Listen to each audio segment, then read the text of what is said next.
know. Well, it's been a good minute since I talked about Spider-Man on this channel, but it was only a matter of time before I got back to the webhead. Still, while we are talking about the follow-up to Insomniac's Spider-Man game back on the PS4, we actually are not discussing Peter Parker's web-slinger today. So, for the 3 of you out there who don't know what I'm talking about, cozy up by the fire, grab your hot cocoa or your special eggnog, you drunk, and let's look at this new Spider-Man title together this Christmas. Unless you're watching this a different day, in which case, let's just roll the B footage. Let's pretend we're watching the E3 presentation of 2017. One of the last games shown off that night is Insomniac's upcoming Spider-Man title that would end up releasing a year later. We already knew this game was on the way, but this was the most we had seen of it. It was big, exciting, they showed off one of my favorite set pieces from that title, but the real kicker was the stinger they left at the end of the presentation. It's over. Come on, dude, let's go. Miles! Miles Morales was confirmed to appear in the game, and it got me pretty excited. He was still a pretty recent addition to the Marvel Universe, only making his first appearance in 2011, so even now he's just coming up to his 10-year anniversary. Now, he wasn't a part of the main comic universe at first, rather he was added into the Ultimate Marvel Comics after that version of Peter Parker was killed, and after being bit by a radioactive spider just like the previous webhead, he struggled for a while trying to carry the mantle before really coming into his own and earning the title of Spider-Man proudly. He faced some hardship along the way, of course, but not just in the comics. There was some pushback at first because people saw this kid taking up the mantle of a beloved character and immediately called it out as pandering because I guess change is scary to people. But in recent years, it seems like he's really won people over. He's been added to the main 616 universe of the comics as a mainstay alongside Peter Parker's web slinger. He was the star of an absolutely incredible Spider-Man movie with 2018's Into the Spider-Verse, and now he wasn't just showing up in a big budget Spider-Man game for the PS4, but it was revealed that as a follow-up, he would be taking the helm as the star of his very own adventure, not only on the same platform as the first game, but even as a launch title to the brand new platform of the PlayStation 5. It's good to see that Miles is getting the recognition and admiration he deserves, but how did this game turn out? How is Miles set apart from his predecessor? How does this game build off of what came before? And does this title take advantage of the PlayStation 5? Well, we're gonna try to answer all of those questions today, so spoilers ahead, true believers. That includes spoilers for Insomniac's Spider-Man on the PlayStation 4, Spider-Man Into the Spider-Verse, the film, and, of course, for Spider-Man, Miles Morales.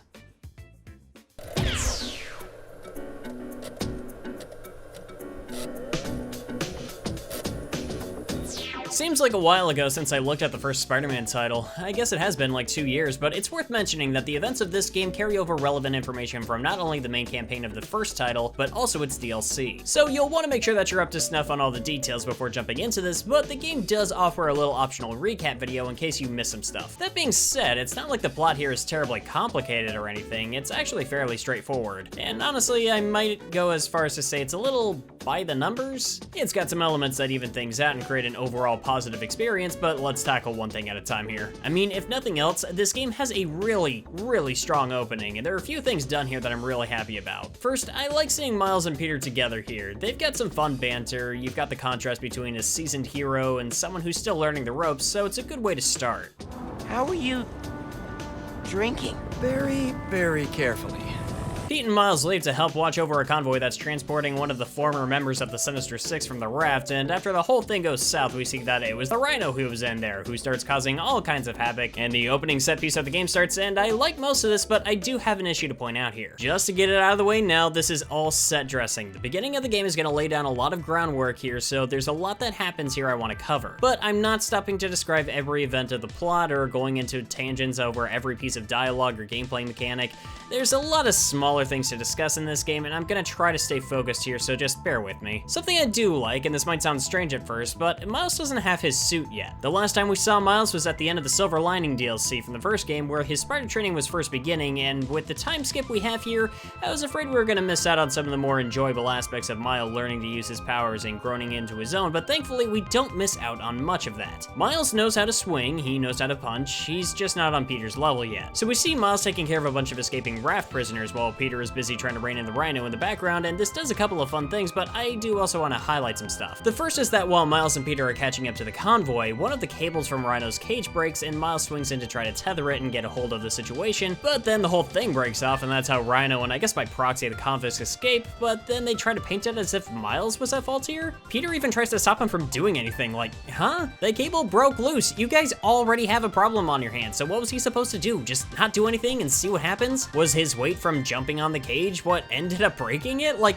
how is this actually Miles' fault? I don't get it. The second problem isn't so much a narrative issue, but it starts to touch on something I'll delve deeper into in a minute, namely difficulty. The scene with Miles beating up a bunch of thugs in the streets while Pete and Rhino tussle in the background is good, and I love the dynamic that it sets up here, but it does start to form some cracks. I've played through the first game a few times now, as I'm sure a lot of other people have, and I've gotten pretty acquainted with how the combat works. And yeah, it's a great system. Attacking, dodging, and countering everything that comes at you just feels as fluid and satisfying as ever, but man, nothing here poses a challenge. I jumped into this with the highest difficulty the game would let me when starting a new campaign, and I didn't just mop the floor with everybody, I polished and waxed it too, alright? Everything was dying as soon as I touched it, because I'm so used to how timing and reactions work here. Nothing caught me off guard, and enemies don't even touch me. My issue here is that the combat does still feel really good, but the variety in enemies and their attacks feels pretty note for note with the first game. They didn't really evolve with the players that know what they're doing, and even thematically, I would say it undermines the idea that Miles isn't as seasoned as his mentor.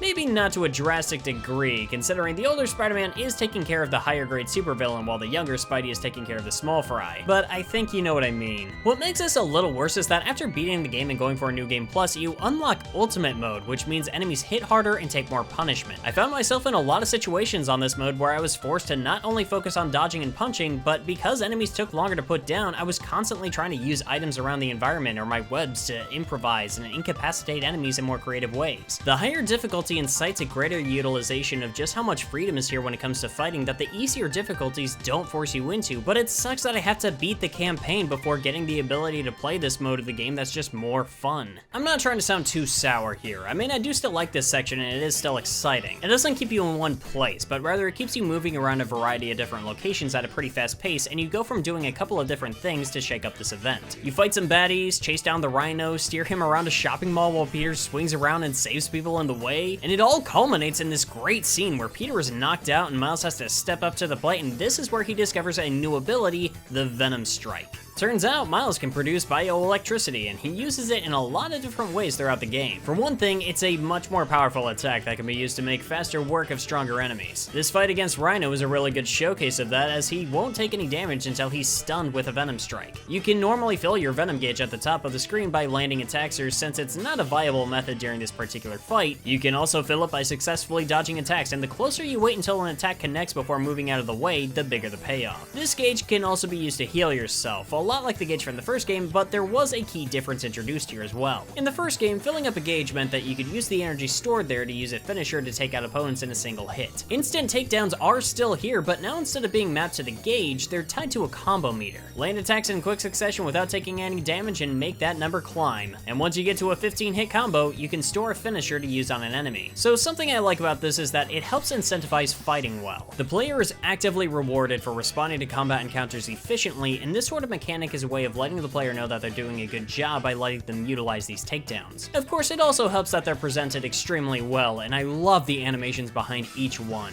I think they're a bit more fluid than Peter's, but it's also enhanced by the snow around you in the outdoor areas. Right before connecting the finishing blow on one of these animations, everything slows down for a second and the snowfall adds such a cool layer to the visuals. It's fantastic. Once we've seen a bit of the spectacle and Miles takes out Rhino, our heroes are introduced to the villain. I mean, this completely unsuspecting gentleman, Simon Krieger, the head of research and development for the Roxxon Corporation. Jokes aside, he's the bad guy, and it's very obvious. He's here to be the face of Roxxon, and he has like no further depth than that, but they do help even it out because he's not the only antagonist here. I mean, at least he doesn't overstay his welcome in the beginning portion, but neither does Peter, who reveals that he's actually getting ready to join Mary Jane as she covers a story in Symkaria, so he'll be gone for a few weeks. Under normal circumstances, Peter would never consider leaving New York for such a long period of time, considering we have all of these references to other heroes in Manhattan, but I'm still convinced none of them actually exist in this universe, considering we never see them addressing these city-ending scenarios. I'm sorry, I'm getting off topic. But given that Miles is showing he's capable of holding the Spider-Man mantle in Peter's absence, he's finally at a point where he can actually take a break. And I mean, I do really like the notion behind this one line, but something about it still stands out to me. Look, I don't know if I'm ready to fly solo. I screwed up today big time with the helicopter. But then you delivered big time. You saved my bacon, Miles. No, seriously, what did Miles do wrong other than literally anything to help out? Peter gives Miles a parting gift, his very own suit. At first I thought I knew where this was going, but Miles meets up with his best friend Genki, one of the few people that knows his secret identity and helps him from behind the scenes. It's not the traditional Miles suit, we haven't gotten there yet. It's like a simplified version of Peter's costume, and it's actually kind of a reference to the suit Miles wore in the Ultimate Comics when he was first getting on his feet, kind of like how it was handled in the Spider-Verse movie. From here, there's a few other things that are set up, and I'm gonna try to go through the bullet points here because we can't spend all day going over every single plot point. Miles and his mother Rio are still adjusting to the loss of Jefferson Davis after what happened in the first game.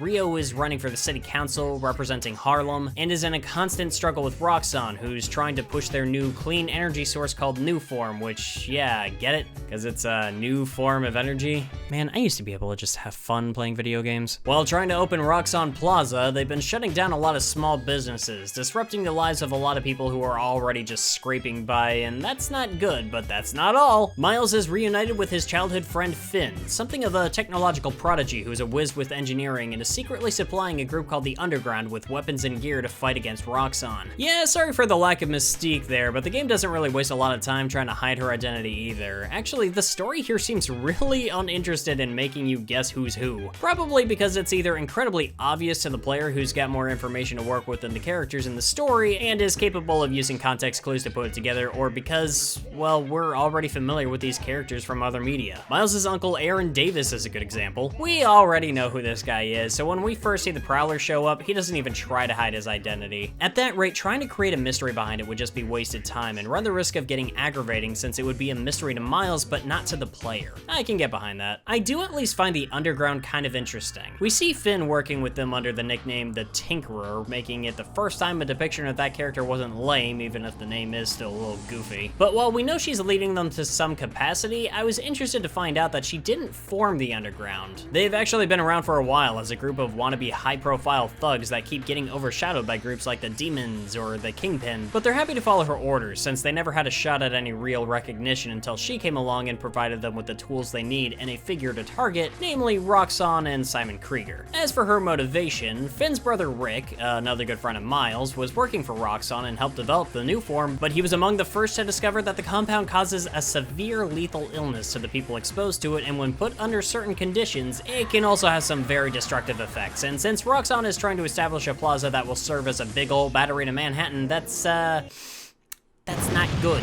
Well, Rick and Finn tried to sabotage the Nuform reactor and prove that Nuform is dangerous, but this resulted in Krieger using the reactor to kill Rick, and thus begins Finn's motivation to take a group of crazy people to start a gang war with an energy company. She's driven by revenge, hatred, and yeah, from her point of view, any of the actions that she and the Underground take are small potatoes compared to the amount of people that would get hurt or killed if Roxxon goes unchecked, but obviously, Miles would just rather neither was shooting each other or blowing stuff up like a block away from your local sandwich shop, so he takes it on himself to go against both. Once the game has established all the parties involved and gets things moving, Miles is in a pretty rough place. His childhood friend is a terrorist, his mom is involved in a city council campaign that could get her killed, he's suddenly the only Spider-Man in the city, and his inability to handle his new powers accidentally results in him igniting a bunch of Nuform the Underground was trying to steal, and the entire bridge kind of stopped being there. He's in over his head. He feels like he's going up against more than he can handle, but Genki convinces him that he's got what it takes to set things right. Whenever you say Spider-Man, you always mean the other one.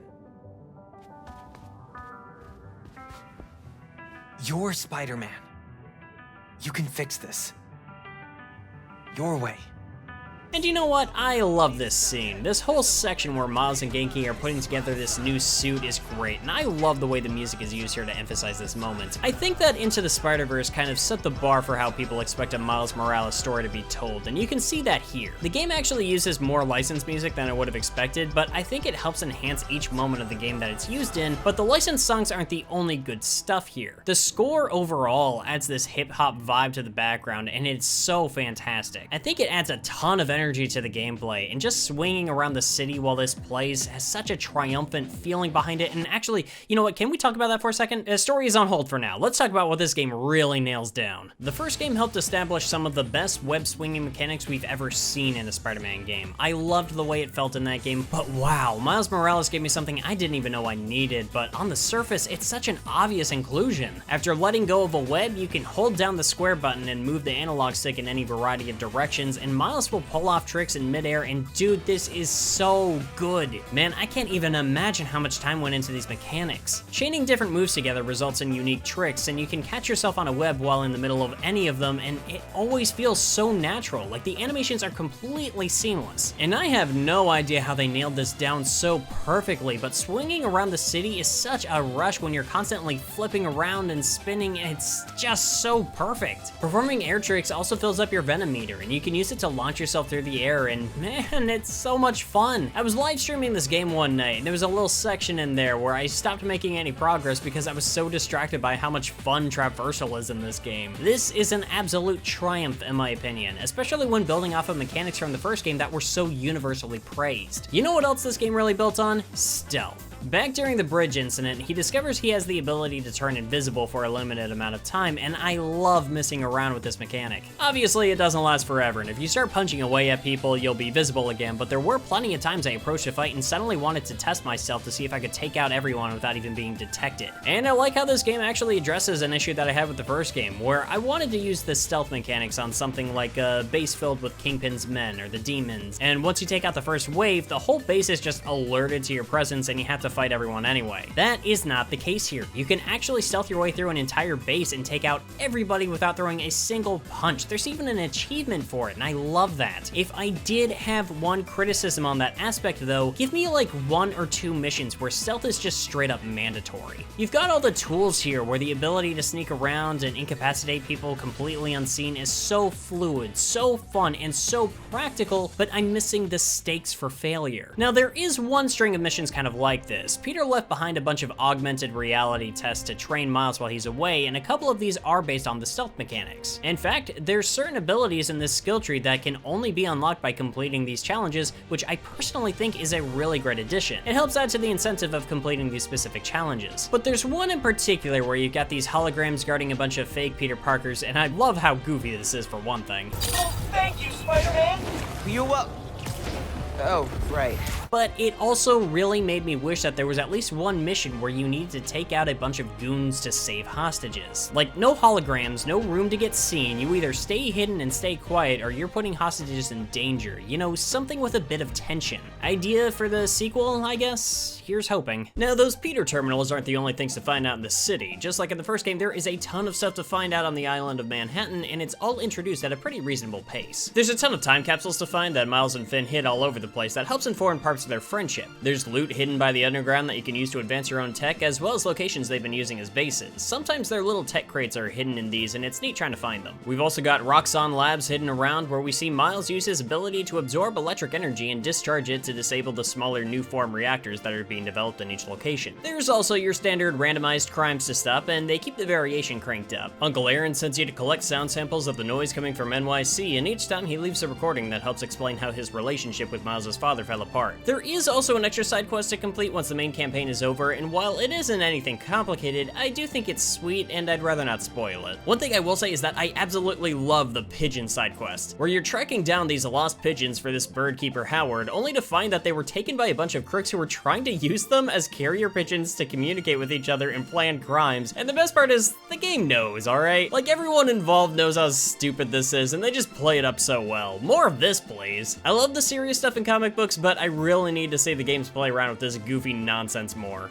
Who knew Spider-Man investigated aviary crime? Now that stuff is all well and good. It helps add some variety to the open world travel, but I would argue that there's also a string of side quests that is just as enjoyable and important as the main campaign. Kinky actually helped develop an app that people around the city can use to report problems so Spider-Man can swoop in and help out. The more of these that are completed, the more the word about the app spreads and the more side quests open up. This stuff can range from saving a window cleaner who's stuck on the side of a building to helping stop a dangerous gas leak, but the best missions are set right in Miles' own neighborhood of Harlem. You get to meet a variety of likable characters here, and the missions they have seem pretty simple at first, like saving Teo's cat named Spider-Man after he was kidnapped by a group of thugs who were trying to shut down a power plant in an effort to rob a bank, or how a barbershop and diner had all their supplies stolen so they would have to file for bankruptcy. Turns out all of this is being orchestrated by Wilson Fisk from behind bars, and I love the ominous moment when the kingpin of crime is face to face with yet another wall crawler for the first time. I really hope they follow this up later. I want to see where this goes if Fisk gets out of the raft. Now, something I really like about the way this side content is handled is that there's so many of the extra costumes that are giving context through these missions. Finish the Prowler's sound mixing missions and you get this great suit with his color palette, complete with claws and everything. Or this wonderful suit where you can carry Spider-Man the cat around in your backpack and he can actually help you by joining in on unique finishers. It's so great. You know what really caught me off guard was this suit right here made of programmable matter. Like, I put it on because I thought it looked cool, but then I went for a finisher during a fight and he's got the iron spider arms, only in this costume, but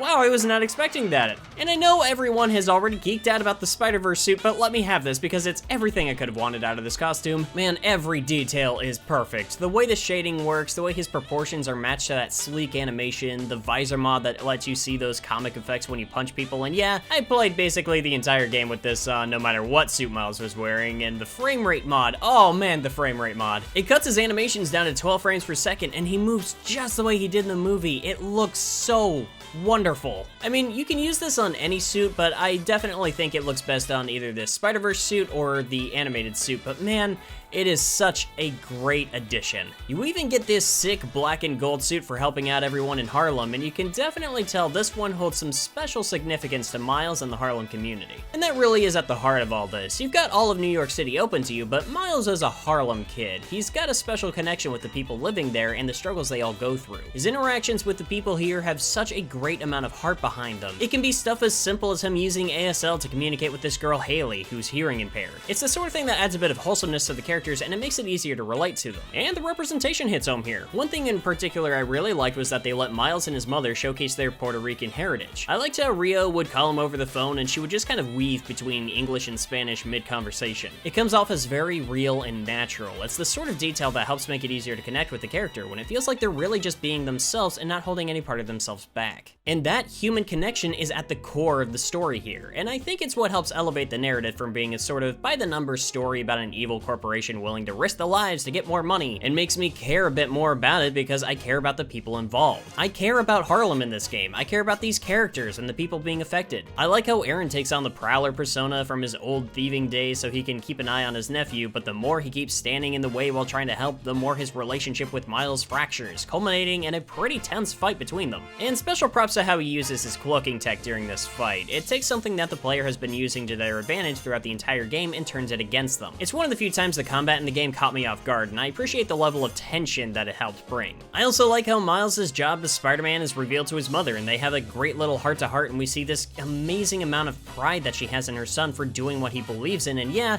it obviously worries her, like, a lot. But the biggest emotional tether here is Miles and Finn. We spent a lot of time learning about their relationship, the way they grew up together, and the trust that they have between one another. We see Miles trying to wrap his head around how to confront his best friend as he discovers her plan to manipulate the stolen new form and destroy Roxxon Plaza with it, as he discovers that some of the modifications that Krieger made to the Roxxon Plaza means that the altered uniform could end up destroying basically all of Harlem. And also, I want to throw this in there because it's such a great little detail and I don't know how many people noticed it. Miles' bioelectricity alters the new form, and you can see that the particle effects inside of it have actually changed. It's the kind of particle effect that Jack Kirby would use in the old comic book days, and I don't know how many people noticed this, but I'm just glad that this little touch was made. And yeah, Miles does try to explain the dangers to her, but he's been lying to her, and he tries to sneak around her back, and eventually does reveal himself in a pretty funny way, honestly.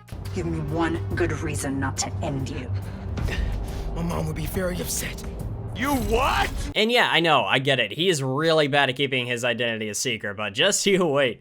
You haven't seen anything yet. But once her trust in him has been damaged, there's really not a whole lot he can do to stop her. It was interesting seeing their dynamic and how they started to grow apart, but you could still kind of see the friendship there. Even after Finn knows he's Spider-Man, we still see them in situations where they try to talk things out, or how they both get captured by Roxxon and this new souped up version of Rhino, and it seems like they were able to patch things up in this section, but Finn's still just a little too far gone, and I think that she straight up kills Rhino here. Like, I am pretty sure this guy is dead. That leads us to the finale of the game, where we see the Underground and Roxxon basically going to war right in the middle of Harlem. With the characters we've gotten to know throughout the course of the game are all trying to get to safety, but Krieger, I know, I keep forgetting he exists too, basically wants Roxxon Plaza to get destroyed at this point, figuring he can use the incident to blame the Underground as a terrorist organization, and the insurance payout on the destruction of this place would be pretty big. So Finn is pretty much playing into his hands. But our heroes do finally confront each other, and this fight is really good. Finn's got a varied move set. I think that's one of the big assets here. She's able to move around quickly, she's incredibly aggressive, and she's constantly throwing new attacks at you. Another bonus here is how you move around from location to location, and it adds a level of dynamic to the battle. The intensity is here, and I think it speaks to the fact that the final boss doesn't have to be this overpowered, earth-shattering creature. It just has to be something that keeps you engaged, and it needs to have that feeling that everything that came before this led up to that moment. It's one of the strengths here where the well-written characters help make the gameplay more engaging. And that's the thing, I never felt like the narrative got in the way of the gameplay. I only ever thought that it complemented it, which is more than I can say for the first title. When this game slows down and makes you control something in a different way, it's not as jarring as sneaking around a base as Mary Jane. It's something like turning the power back on to save Christmas dinner as Miles in his sweater. It's classic Spider-Man stuff. Or like how Miles first discovers he can absorb energy from new form reactors, and it nearly knocks him out before he figures out that he has to release that energy, and it absolutely decimates this hallway. But the best instance is right here. The reactor at Roxxon Plaza has gotten so out of control that it brings the fight between Miles and Finn to an end, and I adore this little moment right here, as she's finally put together how bad she's messed up as the reactor is tearing the streets of Harlem apart, causing far more damage than she ever would have thought. Miles catches her, and this small exchange is just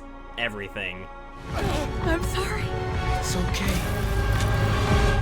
Miles struggles to get up and inches his way towards the reactor. He knows what he's gotta do, and chances are pretty good that it's gonna kill him. But he moves closer and closer, driven by everyone he cares about to put one foot in front of the other, and I'm glad this is something that was given in the player's control, rather than just having it in a cutscene. It's not as brutal as, say, the microwave scene from MGS4, but I think it's about as effective. He absorbs the energy from the reactor, and in a split-second decision, Finn uses her crazy anti-gravity boots to carry him, running up the side of Roxxon building. Trust me, they established that she could do this earlier in the game. And she just sacrifices herself. I've always liked the villains in a superhero story that sort of take on the punishment for the things they've done, where they make the sacrifice play to ensure that their mistakes don't end up harming people, even if it means taking them out. And the emotions behind this one hit home with me. But honestly, I think the way the rest of this scene plays out is also pretty fantastic. Miles hits the ground. I have no idea how he survived the fall, but that's like my only gripe here. And a small pocket of people find his body. Haley brings him his mask so the media doesn't see who he is. This is like everything that I love from Spider-Man 2, but it's adapted in a way here that means something to Miles, where it helps cap off his adventure by bookending it with something that motivates him to begin with, and that would be the people he cares about. Who is he? That guy? He's our Spider-Man.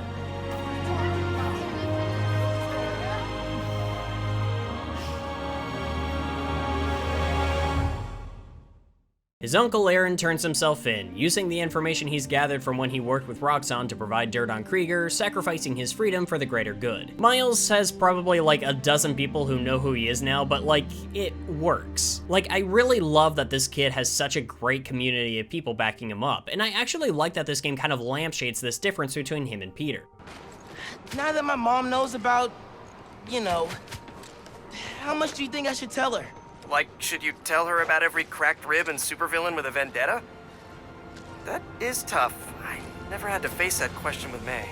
And then this final scene has such a great use of reincorporation. I love everything about it. Miles greets his old mentor the way that they met up at the beginning of the adventure, and it really does feel like this kid has grown a lot. And you know what? This game even gives me something that the first game didn't. New rule: every quintessential Spider-Man game or movie needs to end with a great final swing. It's too good of a concept not to put in there, and it's such a better way to cap off this story than what the first game did. I really like this game, like a lot. I also had an incredibly hard time writing this script, so I'm sorry if it's a bit jumbled or a little all over the place, because I went through so many drafts trying to find the best way to format my thoughts on this title, and eventually I just kind of ran out of time. I did have to leave a lot of stuff out though, and a lot of it has to do with how this game and its predecessor complement each other. What things each one does better, and what needs to be taken from both when the next game in the series comes out. I think that's an interesting discussion to have, but it could also very easily fill its own video, so it's something something I'll probably consider doing a dedicated project on. And then there was just other stuff I decided to leave out because there's really not a lot left to say about it, namely with the new Peter Parker face, which I've made my peace with. I'm just at a point where I think it looks fine and I'm willing to roll with it. That being said, there is still a pretty large elephant in the room that needs to be addressed.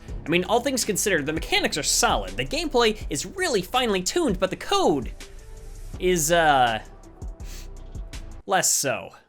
Now, I've played a lot of Insomniac games, and they've got a good track record when it comes to quality control. I mean, just look at the first Spider-Man game. There was maybe a bug here or there, but nothing more than literally every other AAA game developed this generation, and in fact, it probably had less, so I can only assume that this game was originally not supposed to come out at this time. And maybe that goes for the PS5 too, because look at this. I got stuck in this stupid animation over and over again. Tried to reload the checkpoint, same problem, kept trying, nothing changed, so I eventually quit the game entirely, and when I booted it back up, I got set back on progress and couldn't even proceed because Miles was stuck in a T-pose and couldn't open the door I needed to enter through, and when I tried swinging around a bit or fighting some crooks to maybe load an instance that would knock it back into a working state, the game just crashed. And this is far from the only issue that I've had playing this game. Between multiple game crashes, freezes, and I know other people playing the game have also had issues like Miles's character model being swapped out with random objects. And granted, the team has been trying to work hard to patch the game up and get everything back to a working state, and I've definitely seen an improvement in the game's stability, and I'm not really super quick to blame Insomniac for this. If only because they've been purchased by Sony, and the final say that they had when the game actually gets released probably wasn't in their hands, whether they thought the game was ready or not. I mean, I trust these guys, they're professionals, they put out good work, but the sad reality of this industry is that once Sony made that purchase and absorbed them into PlayStation Studios, they don't really get to call the shots as much anymore. And unfortunately, that means this is the result. Regardless of who's to blame though, this is a review. Now, I'm not a robot. I can look at the circumstances surrounding the development of this game and explain why the team should be cut some slack, but if I'm recommending this finished product as it's presented to me, I can't ignore the fact that these problems do exist and they're hard problems to ignore. Got a weird balancing act here. As someone in the creative field, I sympathize with the incredible staff that's put together these games we enjoy, but giving them a fair and honest review is part of my job. When the game is using the PS5's capabilities well, it's fantastic. The DualSense controller feels like a dream, the way the adaptive triggers feel when web swinging is heavenly. Photo mode is better than ever, even giving you the ability to add new light sources for more dynamic pictures and switching between suits in the mode itself. The load times are incredible, and there's areas where you can really tell that they wanted to take advantage of how much more of the map the system could load in at once with no visual transition. It's incredible. I did discuss a bunch of this stuff in my PlayStation 5 review, so if you haven't seen that, I do recommend checking it out. But man, the technical issues are still very glaring. A game or system crash is not good, and I've never seen a game crash on a home console as many times as I did with this, but then again, it is more stable now after the patches. All of that being said, with all the bugs and glitches and everything, there's another aspect of this game people really should consider when deciding if they should pick up this game or not. And that would be the amount of content that it has to offer. The game is pretty short, somewhere between like 10 hours to finish up the campaign and all of the side material. It's worth it to me. I like having some shorter games to play through from time to time. I mean, Metal Gear Rising: Revengeance is a ridiculously good time, but it's also like 4 hours long. But it's worth the price of admission because of its replayability. So I've played it countless times just because it's a fun game and I've got tons of hours put into it. So does Miles Morales have that going for it? Well, I wouldn't say as much as Revengeance, no, but it's also more than twice the length. However, I would say that I'd have an easier time of picking this game up for another playthrough than I would the first game because I think Miles Morales just has a better pacing. Shorter game, yeah, but I feel like this game doesn't waste my time, and in retrospect, it almost makes the original game feel bloated in comparison. Now, I still like the first game, love it even, but playing it again after this really hit that point home, and it feels like the first game might have been either longer than it needed to be or needed better ways to break up the action. Okay, you know what, now that I think about it, I'm pretty sure we all know which one it is. Still, I think people would have been alright with this if it wasn't for that $50 price tag. $70 if you're getting the Ultimate Launch Edition with the remaster for the first title. And I get it, games are taking that step where they're going from $60 for a standard new release to $70, so it's the equivalent of paying $40 for a new game in the previous generation, but is this really the best way to usher in a new generation of consoles? Again, it's worth every penny to me, as I know I'll be playing this game again several times over, but your average consumer isn't going to be as prone to do that, so then the dollars don't really travel quite as far. It sounds like a cop-out to say that buying the game at this price is going to depend on the person, but I guess that's just kind of where we are right now. It's been a weird transition getting into the PlayStation 5 and Xbox Series S or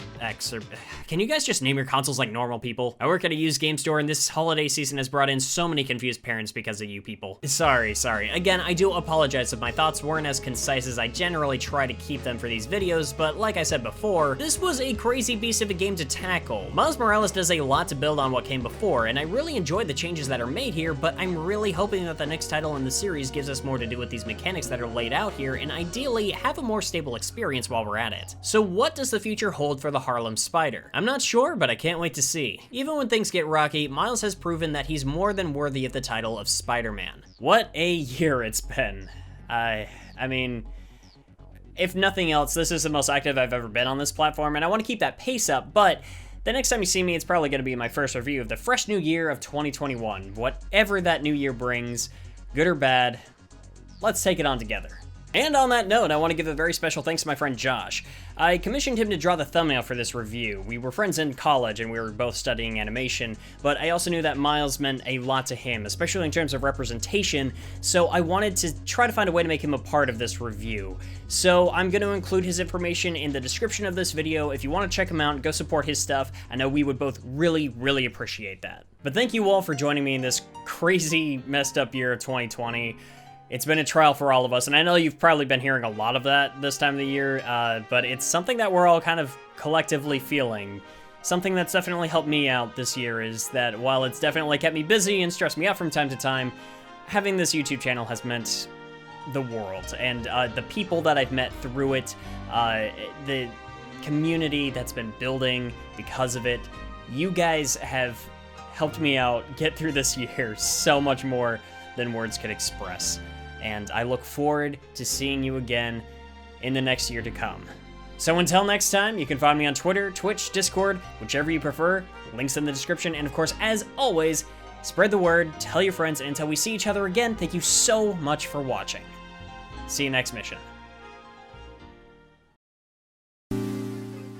Hey everyone, it's 3 a.m. I have work in 6 hours, and I am just now finishing this video. It took a lot longer than I was expecting it to make. Like, I'm still getting it done on time, it's just the amount of hours that have gone into completing this video was more than I anticipated. I thought this was going to be like a 15 to 20 minute review, and it was not at all. I just had so much to say, and this was only a fraction of all the things that I could have put into the video. But man, I am happy that I finally got to work on this. I was looking forward to this game so much. This game in particular, just the fact that it exists at all is so cool to me. I can't believe Miles got his own game. I'm excited to see where they go with him in the future. I am so tired. I'm sorry, I'm rambling. And of course, as I always do, I would like to go ahead and take a moment to give a very special shout out to my patrons, and an audible shout out to my top tier patrons of this month: Patricia Marcoux, Christine Larkin, Earl Valco, Wonton Photo, and Cyrus the Skeptic. Thank you guys so much. I say it all the time, but I really do mean it. You guys make it possible, and you make it worth it. With all of that said, thank you guys so much for watching. I have been Wayne. I need water, and I can't believe I have to go to work in 6 hours. All right, peace.